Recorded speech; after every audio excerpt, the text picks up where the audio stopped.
देखिए, इमामगंज से हम चुनाव लड़ रहे थे।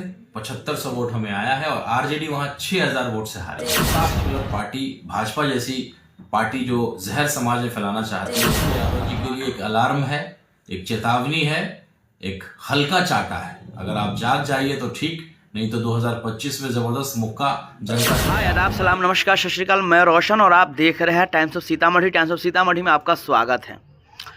बहुत सारे सोशल मीडिया पे अभी चल रहा है, बहुत सारे सोशल मीडिया वाले अभी दिखा रहे हैं कि कैसे बेलागंज में एएमएम के प्रत्याशी फिसड्डी साबित हुए, कैसे नोटा से कम भी वोट आए, प्लस कैसे इमामगंज में फिसड्डी साबित हुए। तो उन लोगों के लिए मैं कह देना चाहता हूँ साफ, बेलागंज इमामगंज में कौन जानता था कि एएमएम भी कोई पार्टी है।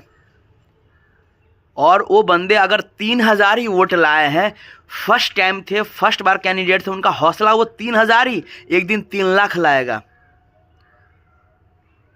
आप लोगों को तो बस एक न्यूज़ चाहिए कि हाँ ये ऐसे हो गया वैसे हो गया, ऐसा कुछ नहीं है। क्या जामिन अली साहब फिसड्डी है? ओ भाई साहब, जब दूसरे पे तबला बजता है ना तो ऐसे ही लोगों को लगता है, जब अपने पे तबला बजता है तब पता चलता है कि क्या होता है। आज कोई नहीं जानता था, आज कम से कम विधानसभा में जामिन अली साहब को सभी जानने लगे हैं कि भैया ये भी एक नेता है, एएमएम के कैंडिडेट है, और ये आने वाले विधानसभा चुनाव में आपको देखने को ज़रूर मिलेगा। और अभी तो पूरे बिहार में अब धीरे धीरे एएमएम को जानने लगा है, मजलिस को लोग जानने लगा है कि मजलिस भी कोई पार्टी है। मैं उनका गुणगान नहीं कर रहा हूँ, क्योंकि नया युवक थे, उनका हौसला बढ़ाना चाहिए कि कोई बात नहीं है भैया।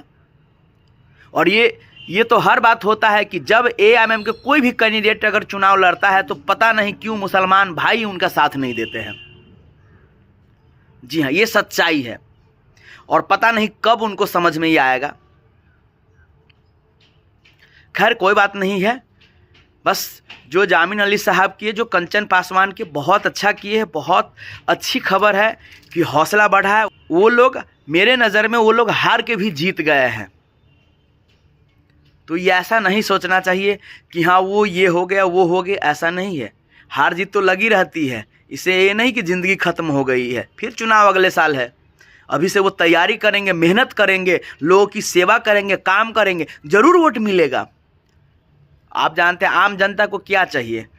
आम जनता को भैया ब्लॉक में ज़्यादातर आप देखते हैं कैसे कर्मचारी अधिकारी ज़मीन पेपर के लिए दौड़ाते हैं, प्लस उसके बाद आप जानते हैं आवासीय जातीय आय प्रमाण पत्र ये चाहिए। कुछ लोगों को अभी तक जिसको विधवा पेंशन, वृद्धा पेंशन नहीं मिल रहा है वो चाहिए, बस यही तो चाहिए। और नेता लोग अगर यही चीज़ ईमानदारी से करने लगे तो फिर कौन नहीं वोट देगा उसको? वोट देगा ही देगा, ऐसा नहीं है। और उसमें बखूबी करते हैं, तो इसीलिए ऐसा कोई बात नहीं है। ये डरे वो लोग जिनका पैठ था, जिनका गढ़ था, ये उन लोगों को डरना चाहिए कि क्या हो गया गढ़। जो मुख्यमंत्री का हसीन हसीन सपने देखते हैं, ये उन लोगों को डरना चाहिए कि 2025 में कैसे मुख्यमंत्री बनेगा। इसीलिए कल तो अभी एक वीडियो चल भी रहा है, राणा रणजीत साहब का साफ साफ ऑफर कर रहे कि भैया वक्त अभी भी नहीं बिगड़ा है, अभी भी समय है, आप आइए हमारे साथ गठबंधन कीजिए। और अभी से तैयारी करते हैं। और वाकई में अगर आरजेडी को, मैं बार बार कहता हूं कि वाकई में अगर उसको मुख्यमंत्री बनना है तेजस्वी यादव को, तो एएमएम के साथ गठबंधन करना ही पड़ेगा। अभी भी कुछ नहीं बिगड़ा है, खाली सहनी जी को लेकर घूमने से कुछ नहीं होने वाला है।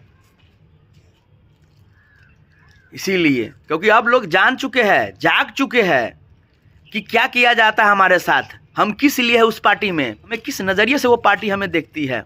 एएमएम के तिरहुत प्रभारी राणा रणजीत साहब साफ साफ कहा उन्होंने, अभी भी कुछ नहीं बिगड़ा है, आओ हमारे साथ गठबंधन करो। और अभी से हम लोग मजबूती के साथ हर बूथ लेवल पे तैयारी करते हैं, और देखिए कैसे जीत नहीं होती है। वाकई में उन्होंने जो कहा बहुत अच्छी बातें कहा है, आप सुनिए। इमामगंज से हम चुनाव लड़ रहे थे। 7500 वोट हमें आया है और आरजेडी वहां 6000 वोट से हारी है। तो साफ दिखता है कि अगर आरजेडी और एमआईएम एक गठबंधन में होती, एक साथ होती, तो वहां से आरजेडी चुनाव जीतती। साथ ही साथ बेलागंज में भी वही हुआ है। जनसुराज और एमआईएम ने जो वोट को काटा है, इसकी वजह से वहां आरजेडी हारा है।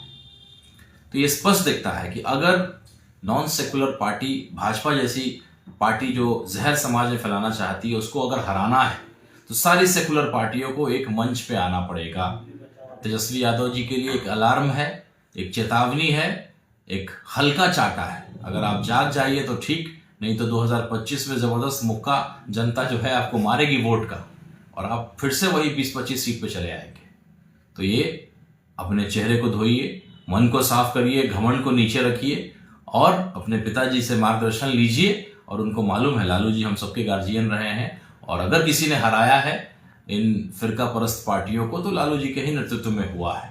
तो कमान लालू जी संभालें, और जितने भी नॉन सेकुलर को अगर हराना है तो सारे सेकुलर विचारधारा की पार्टियों को एक मंच पे आना पड़ेगा। और आज से आपको गठबंधन करना है, आपको कैसे कितना सीट देना है उसको तय करें, और सारे लोग आज से लग जाएं। चुनाव के 1 महीना पहले लगेंगे तो यही हश्र होगा, जैसे हरियाणा में हुआ, जैसे महाराष्ट्र में हुआ। जीता हुआ चुनाव, कांग्रेस सरकार एनडीए गठबंधन हार गई और फिर से भाजपा वहां जीत गई। इसलिए इससे हमको सीख लेना है कि 2025 की तैयारी हम आज से लग जाएं और सारे सेकुलर विचारधारा के लोग एक मंच पे आएं और अपना जो है आज से चुनाव की तैयारी शुरू करें। तब जाकर के हम इनको फिरका परस्त लोगों को, जो समाज को बांटना चाहते हैं, जो तोड़ना चाहते हैं, हमें आपस में लड़ाना चाहते हैं, उनको हम परास्त कर पाएंगे। तो आपने देखा, साफ साफ उनका कहना है।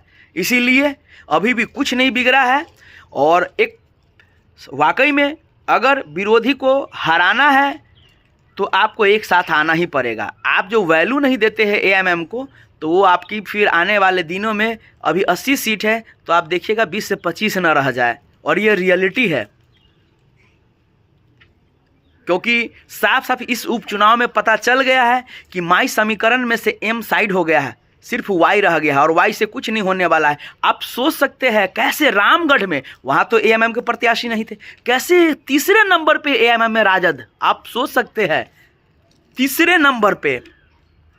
तो ये हाल है आज राजद की। जो इसीलिए जो एएमएम को गाली देते हैं, बोलते हैं, आप पहले अपने गिरेबान में झांको कि आप क्या है। एक सीट भी नहीं निकाल पाए आप चारों में से। इस पे आप लोग का क्या कहना, राय विचार है, जो सोशल मीडिया पे फैला रहे हैं कि एएमएम के कैंडिडेट फिसड्डी निकले, एएमएम को वोट नहीं रहा था फिर भी चुनाव लड़ते हैं, उन लोगों के लिए आपका क्या कमेंट है? सो प्लीज़ आप लोग कमेंट करके ज़रूर बताइएगा। तब तक के लिए बाय बाय, टेक केयर, देखते रहिए टाइम्स ऑफ सीतामढ़ी।